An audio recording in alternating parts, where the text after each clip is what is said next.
Gawa tayo ng 3-tier cake with a twist for today's video. Bihira nga lang ako tumanggap ng 3-tier cake. And ito nga ay masasabi kong rush order. Dahil na-place tong order na to ng Saturday or Sunday, tapos Wednesday kailangan nila yung cake. Since medyo free naman tayo at medyo madali lang naman yung design, tinanggap na natin. This cake nga pala is a 3-tier cake pero dalawa lang yung edible. At kaya naman na iba yung background natin kasi nandito tayo sa shop. So kung mapapansin nyo, nag-iba yung lighting natin kasi from hapon mga around 2 p.m. natapos ko siya mga 5 p.m. Kasi syempre, nag-stocking pa tayo. Tapos, niplan pa natin kung paano natin gagawin yung cake. Madali lang naman siya dahil dami lang yung ilalim. Tapos, meron lang siya mga parang painted palette. Tapos, yung gitna nilagyan natin ng texture na parang wave effect.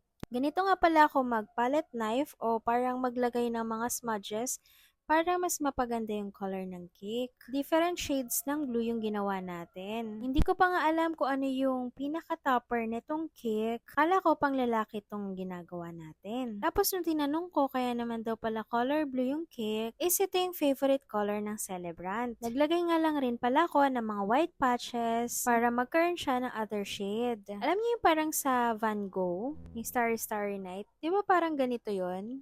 And feeling ko nga yung pinaka-bottom tier nito, yun yung pinaka nagdala dun sa design ng cake.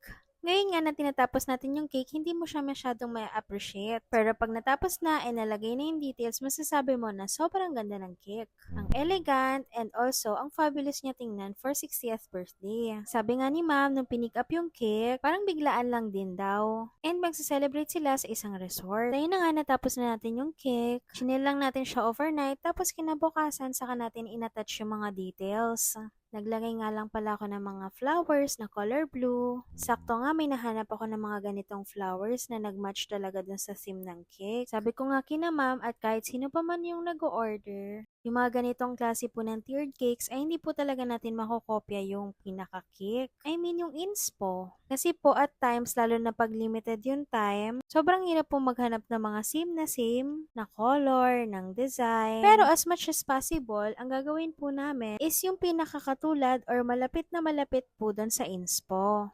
Dito nga nag-attach lang tayo ng mga flowers and also yung mga leaves.